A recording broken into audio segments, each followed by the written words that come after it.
সিনেমাস্কোপের নতুন একটি এক্সপ্লেন ভিডিওতে আপনাদের স্বাগতম। আজকে আমরা এক্সপ্লেন করতে যাচ্ছি ট্যুরিস্ট ফ্যামিলি নামক একটি south Indian cinema. Tourist family গল্পটা শুরুই হয় একজন ব্যক্তি যার নাম দাস তাকে দিয়ে। তিনি নৌকা করে একটা পরিবারকে নিয়ে শ্রীলঙ্কা থেকে হঠাৎ করেই ভারতে চলে আসে, কারণ তিনি এখানে তার পরিবারের সাথে সুখে শান্তিতে থাকতে চায়। শ্রীলঙ্কার অবস্থা আসলে খুব খারাপ হওয়ার কারণে সেখানে মানুষজন ঠিকভাবে থাকতে পারছিল না, সেখানে মানুষজন খাবার পাচ্ছিল না, অর্থনৈতিকভাবে খুবই দুর্বল ছিল। তাই পরিবারকে খাওয়ানোর জন্য এবং খুবই সুন্দরভাবে চলার জন্য তারা খুব কৌশলে ভারতে চলে আসেন। দাসের পরিবারের মধ্যে রয়েছে তার স্ত্রী বাসন্তী, ছোট ছেলে মুরালি এবং বড় ছেলে মিথুন। তো তারা যখন নৌকা দিয়ে ভারতে এন্ট্রি নেয়, নৌকা থেকে নামতেই কয়েকজন কনস্টেবল তাদের দেখে ফেলে এবং তাদেরকে ধরে জিজ্ঞেস করতে থাকে যে আপনারা কারা, কোথা থেকে এসেছেন। তো এরপরে দাস সেই কনস্টেবলদেরকে বলতে থাকে যে তারা শ্রীলঙ্কা থেকে এসেছে কাজের খোঁজে। তখন কনস্টেবল ভৈরব বলতে থাকে তোমরা এখানে কাউকে চিনো নাকি? দাস বলে যে হ্যাঁ, এখানে আমার শালা আছে, যে বলেছে ভারতে আসলে এইখানে একটা সাইনবোর্ড আছে, সেখানে দাঁড়িয়ে থাকবে, কিন্তু হয়তো আপনাদের দেখে কোথাও লুকিয়েছে। এরপরে সেই কনস্টেবলরা একটু খোঁজাখুঁজির পর সেই প্রকাশকে একটা নৌকার ভেতর খুঁজে পেল। তারপর সেখানে থাকা একজন কনস্টেবল ভৈরব তাদের সবাইকে পুলিশ কাস্টডিতে নিয়ে যাওয়ার জন্য গাড়িতে তুলল, কারণ তখনও তিনি নিশ্চিত নন যে দাস সত্যি কথা বলছে কিনা। অন্যদিকে মুরলি তার ব্যাগ থেকে একটা কুকুরছানা বের করে।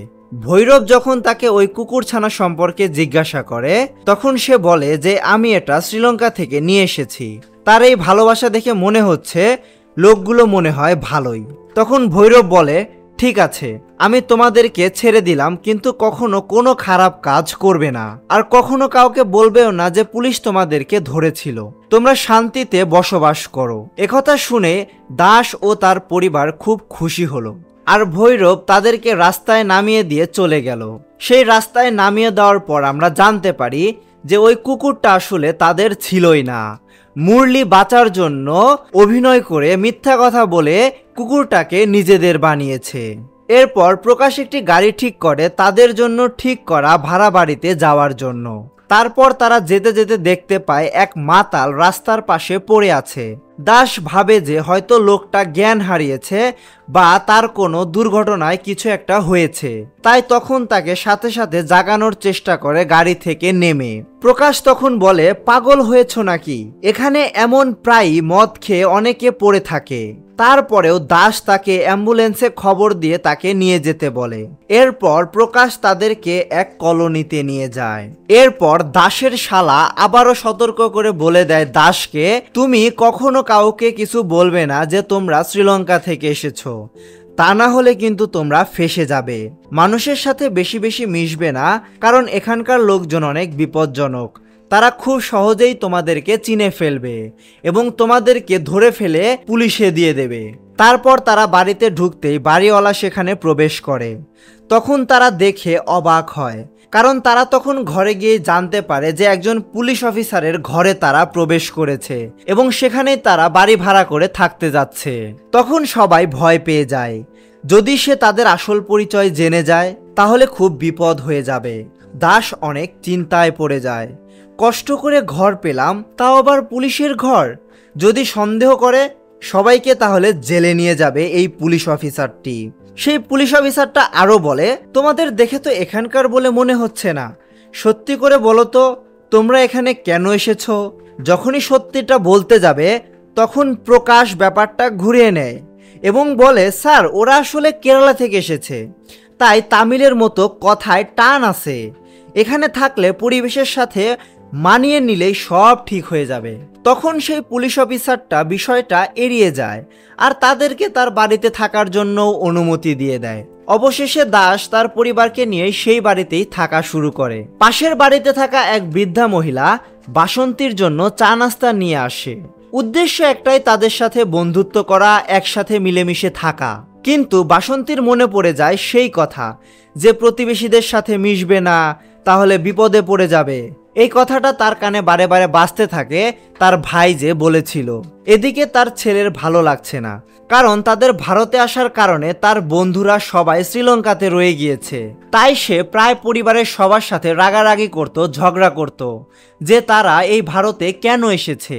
এদিকে বাসন্তী আস্তে আস্তে আশেপাশের লোকজনের সাথে কথা বলতে শুরু করে, কিন্তু তার হাজবেন্ড দাস তাকে বারবার করে বলে এরকম করলে আমরা ফেঁসে যাব। এরপর দাস কাজের সন্ধানে বের হয়ে যায়। সে বিভিন্ন জায়গায় বিভিন্ন ধরনের কাজ খুঁজতে থাকে, কিন্তু সে কোথাওই ভালো মতো কোনো কাজ খুঁজে পায় না। এদিকে দাস যেখানে থাকে সেই শহরে বড় রকম ভয়ানক একটা বিস্ফোরণ হয়। মামলাটির দায়িত্ব দেওয়া হয় শহরের সবচেয়ে বড় ভয়ঙ্কর অফিসার বালাওয়ান্তকে। সে বহু লোককে ধরে, কিন্তু আসল অপরাধীকে ধরা হয় না। বিস্ফোরণটা হয়েছিল একটা ডাস্টবিনে, এবং সেই ডাস্টবিনটাই আসলে দাস কিছু ময়লা ফেলেছিল যখন রাস্তা দিয়ে তারা আসছিল। যখন ভৈরব সেই ফুটেজটা দেখে, তখন অন্যান্য কনস্টেবল বলে দাসই হয়তো এই বিস্ফোরণটা করিয়েছে, অর্থাৎ তারাই জঙ্গি। তখন ভৈরব বলে না, দাস ওইখানে ময়লা ফেলতেই গিয়েছিল। অন্য কনস্টেবল বোঝায় শোনো, তুমি এইসব ঝামেলার মধ্যে যেও না, তুমি স্যারকে সবাইকে বলে দাও যে ওরা শ্রীলঙ্কা থেকে এসেছিল এবং তুমি তাকে এখানে থাকার অনুমতি দিয়েছ। দাস যদি অপরাধী হয় তখন কিন্তু তোমার জীবন শেষ করে দেবে বালাওয়ান্ত স্যার। ভৈরব ভয় পায়, তারপরেও সে চুপ হয়ে থাকে।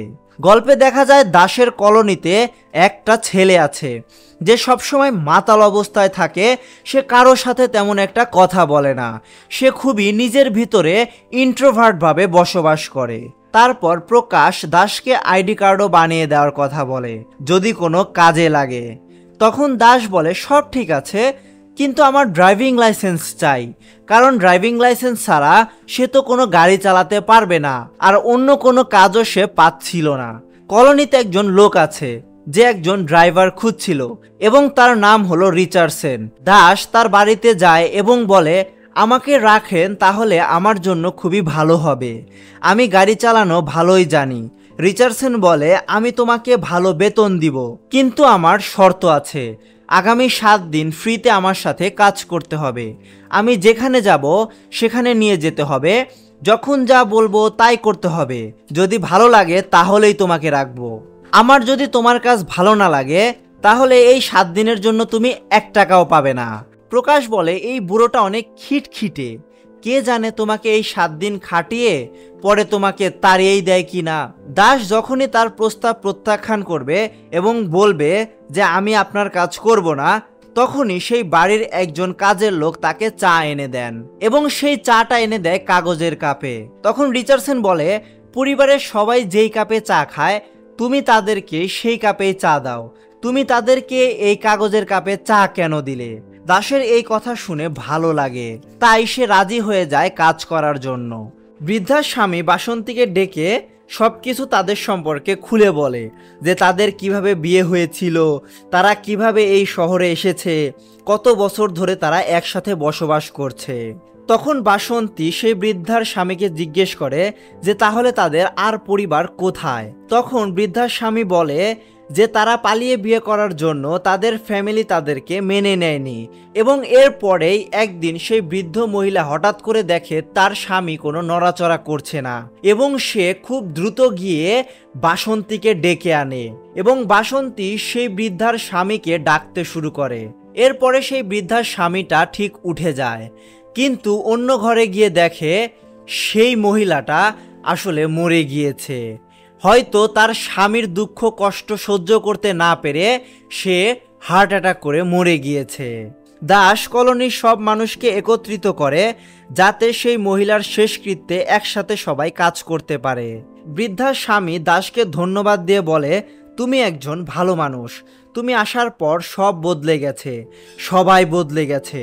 যেখানে এই কলোনিতে একজন আরেকজনকে চিনতো না, এখন সবাই সবার পাশে থাকে শুধুমাত্র তোমার জন্য। দাস এইসব শুনে খুশি হয়, কিন্তু দাসের ছেলের মনে একটাই কষ্ট, তার যে গার্লফ্রেন্ড ছিল তাকেও সে ছেড়ে চলে এসেছে ভারতে। এবং এইখানে আসার পর তারা যে বাড়িতে উঠেছিল সেই বাড়িওয়ালার মেয়ের সাথেই সেই দাসের ছেলের কিছু একটা কথা শুরু হয়, এবং তাদের কথাটা শুরুই হয় ছাদে একটা হাস্যকর ঘটনা দিয়ে। সেখানে দাসের ছেলে সেই মেয়েটিকে রিভিল করে দেয় যে তারা শ্রীলঙ্কা থেকে এসেছে, এবং মেয়েটিও তাকে জিজ্ঞেস করে যে তুমি কেন আমাকে বিশ্বাস করে এই কথাটা বললে। তখন সেই ছেলেটা বলে যে আমার তোমাকে বিশ্বাসী বলে মনে হয়েছে, এর জন্যই আমি তোমাকে পুরো কথাটা বললাম।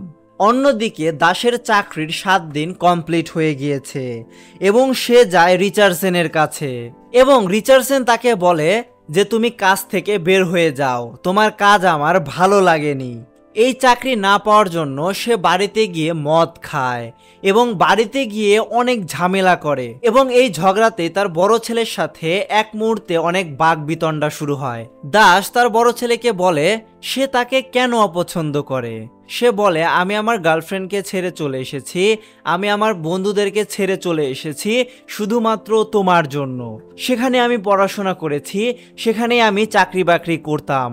তার কষ্ট এটাই যে সে তার পরিবারের হাল ধরতে পারছে না, কারণ শ্রীলঙ্কাতে যে পড়াশোনা করেছে সেই পড়াশোনার দাম আসলে ভারতে নেই। তো এইখানে এসে সে কি কাজ করবে, সে তার পরিবারকে কোনো টাকা পয়সা দিয়ে হেল্প করতে পারছে না, এর জন্যই তার কষ্ট হচ্ছে। এই কথাটা শুনে তার বাবা অনেক কষ্ট পায়, এবং সে আরও ভাবে যে সে তার বড় ছেলের সাথে এরকম আচরণ তার করা উচিত হয়নি। এরপরে দাসের বড় ছেলে বলে আজকে আমার গার্লফ্রেন্ডের বিয়ে, এবং সে খুবই সুন্দরভাবে অন্যকে ভালোবেসে বিয়ে করছে, আমাকে সে এত সহজে ভুলে গেল।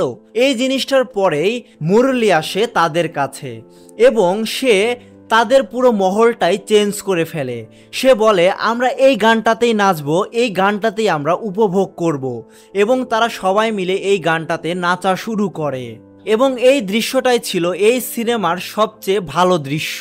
এর পরের দিন দাস রিচার্ডসনের কাছে যায় গাড়ির চাবিটি ফিরিয়ে দেওয়ার জন্য, এবং সেখানে গিয়ে সে সব সত্যি বলে দেয় যে তারা শ্রীলঙ্কা থেকে এসেছে এবং এখানে এসে কোনো কাজ পাচ্ছে না। তো এই কথাটা শুনেই রিচার্ডসন বলে তুমি এখন থেকে আমার গাড়ি চালাবে, কারণ আমি জানি তুমি শ্রীলঙ্কা থেকেই এসেছো।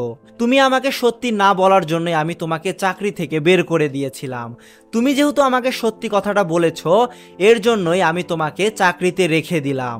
এটা শুনে দাস অনেক খুশি হয়ে যায়। এই ঘটনার পরে দাস পুরো এলাকার সবাইকে নিয়ে একটা আয়োজন করে, এবং সেখানেই সে রিভিল করে দেয় যে সে শ্রীলঙ্কা থেকে এসেছে। তবে সবাই তাদেরকে সাদরে গ্রহণ করে, এবং সবাই তাদেরকে খুব ভালোবাসতেও শুরু করে। তাদের কথা বলার স্টাইল সবকিছু যেন তাদের মধ্যে আয়ত্ত করে নেয়। এবং এরপরে দাসের বড় ছেলে আস্তে আস্তে সেই বাড়িওয়ালার মেয়ের প্রতি আকৃষ্ট হতে থাকে, এবং তাদের মধ্যে একটা ভালোবাসার বন্ধন সৃষ্টি হয়। এরপর বালওয়ান্ত ভৈরবকে নিয়ে সেই কলোনিতে চলে আসে সেই শ্রীলঙ্কান পরিবারকে খোঁজার জন্য, এবং কলোনিতে এসে সে সবার আধার কার্ড, ভোটার আইডি কার্ড সব কিছু চেক করতে থাকে, এবং তাদের কথা বলার স্টাইলও চেক করে যে তারা কোনোভাবে শ্রীলঙ্কান ভাষায় কথা বলে কিনা। কিন্তু একটা মজার বিষয় হলো সে যেই বাসায় যায় সেই বাসায় সে বুঝতে পারে যে তারা আসলে শ্রীলঙ্কান ভাষায় কথা বলছে। তাদের সবাইকে সে শ্রীলঙ্কান ভেবে সন্দেহ করে, কিন্তু তাদের ভোটার আইডি কার্ড এবং আধার কার্ড দেখে বুঝতে পারে যে না, তারা আসলে ভারতীয়। সেই সময় রিভিল হয় যে সেই বৃদ্ধার মৃত্যুবার্ষিকী উপলক্ষে একটা অনুষ্ঠান আয়োজন করা হয়েছিল। তখন এলাকার সেই মাতাল ছেলেটি স্টেজে উঠে বলে আমি কেন এখানে এলাম, আমি কিভাবে এখানে এলাম, আমার একটা ফ্ল্যাশব্যাক আছে।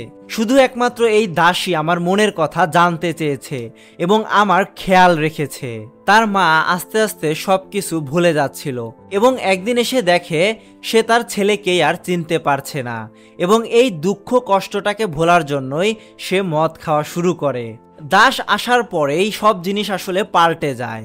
এই জিনিসটা এলাকার মানুষ সবাই বুঝতে পারে, এর জন্যই দাসকে বাঁচাতে সবাই শ্রীলঙ্কান ভাষায় কথা বলতে শুরু করে, এবং বালওয়ান্ত এবং ভৈরব বুঝতেই পারে না যে আসলে সেই শ্রীলঙ্কান পরিবারটা আসলে কোথায় গেল। সবাইকে জিজ্ঞেস করার পরে সেই শ্রীলঙ্কান পরিবারের কাছেও হঠাৎ করে বালওয়ান্ত পৌঁছে যায়, এবং তাদেরকেও জিজ্ঞেস করা শুরু করে যে তারা কোথা থেকে এসেছে, তারা কোথায় থাকে, তাদের আধার কার্ড দিতে। এবং সেখানে বালওয়ান ভৈরবকে নিয়ে এসে জিজ্ঞেস করে, এরাই কি সেই শ্রীলঙ্কান পরিবার? ভৈরব তখন সবকিছু বুঝতে পারে যে দাস অনেক ভালো মানুষ, তা না হলে এই কলোনির সবাই তাকে এরকমভাবে বাঁচানোর চেষ্টা করতো না। তখন ভৈরবও বলে যে আমি তাকে চিনি না, এরা আসলে শ্রীলঙ্কান পরিবার নয়। এই কথাটা শুনে দাসও অবাক হয়ে যায় এবং সে মনে মনে অনেক খুশি হয়। এরপরে বালওয়ান যখন সবাইকে নিয়ে চলে যায়, দাস তখন ভৈরবের কাছে গিয়ে বলে, তুমি আমাকে কেন বাঁচালে? সে বলে, এই যে কলোনি, এখানে সবাই তোমাকে বাঁচানোর চেষ্টা করেছে, তার মানে তুমি অনেক ভালো লোক, তুমি এখানে খুবই সুন্দরভাবে জীবনযাপন করো। এরপরে ভৈরবের সাথে কথা বলার পর সে যখন পেছনে ফিরে তাকায়, তখন দেখে তার পুরো কলোনি তার পিছনে রয়েছে।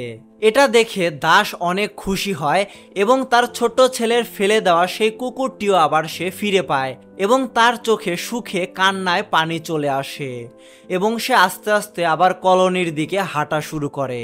এবং এভাবেই দাস ও তার পরিবার শ্রীলঙ্কা থেকে এসে ভারতে খুব সুন্দরভাবে বেঁচে যায়। তাই বলতেই হয়, প্রত্যেকটা মানুষই যদি ভালো কাজ করে তার ফলাফল কিন্তু ভালোই হয়। যেমন দাস ভালো কাজ করেছে, তারই পুরস্কার হিসাবে সে ভারতে থাকার অনুমতি পেয়েছে। আর ছবিটা এখানেই খুব সুখের সমাপ্তি হয়। তো আপনাদের এই ট্যুরিস্ট ফ্যামিলির গল্পটা কেমন লেগেছে সেটা কমেন্টে জানাতে পারেন। আর এরকম এক্সপ্লেন আপনারা আরও চান কিনা সেটাও কমেন্টে জানাতে পারেন। ভিডিওটা ভালো লাগলে অবশ্যই চ্যানেলটি সাবস্ক্রাইব করবেন। সিনেমাস্কোপের সম্পূর্ণ ভিডিওটি দেখার জন্য ধন্যবাদ।